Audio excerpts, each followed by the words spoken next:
Here tonight, and what an incredible evening it is. I've come tonight to share with you a quick story. You see, when I was 14 years old, my parents dropped me off at the Americans for Reagan office that Jesse Helms had established in Winston-Salem, North Carolina, where I grew up.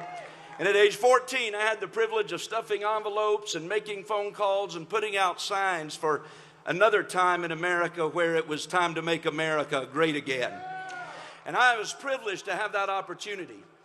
And you know, when I think back to those days, I remember just a few things, but some that left an just incredible mark on my life.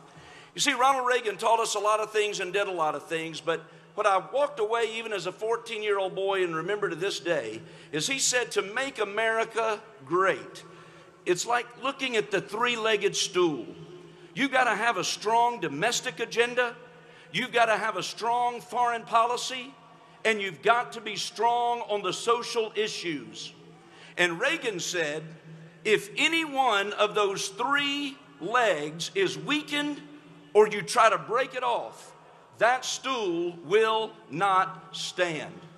Well, ladies and gentlemen, we face that same time in America tonight.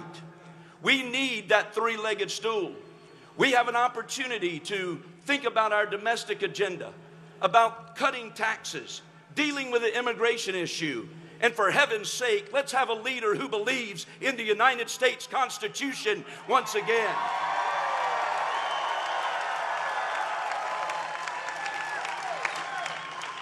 It's time for us to understand that leg of foreign policy and understand that we're at a day where our enemies seem to make a mockery of us and our friends don't even know that they can count on us. No, listen, if we're going to make America great again, we must make America strong again and put our military where they belong.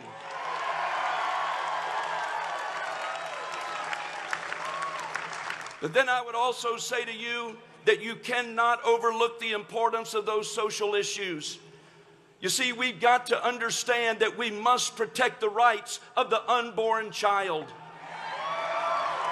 We must understand that it is not our place to define marriage. It is certainly not the place of 5 lawyers in robes, but God already declared it and designed it. It's between a man and a woman, period.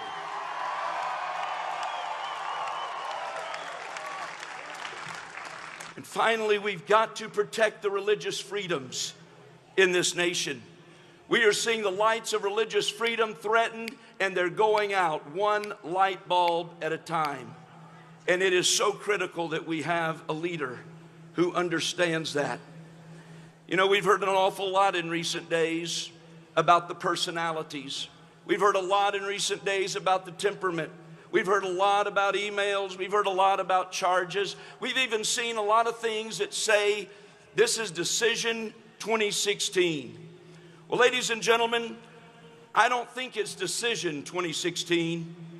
This is about the direction of America in 2016.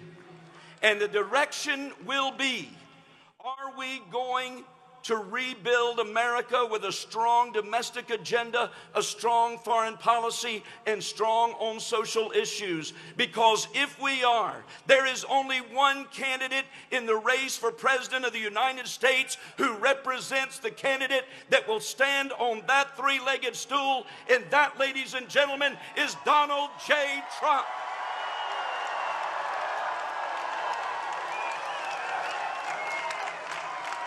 So let me encourage you in closing that the time is near in North Carolina.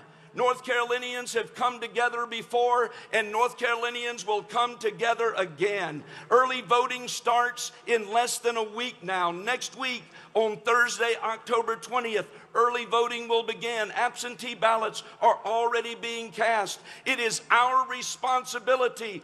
All of the nation is looking at the grand Tar Heel state of North Carolina, and what will be our message? We will stand and elect Donald J. Trump as President of the United States. God bless you. God bless America.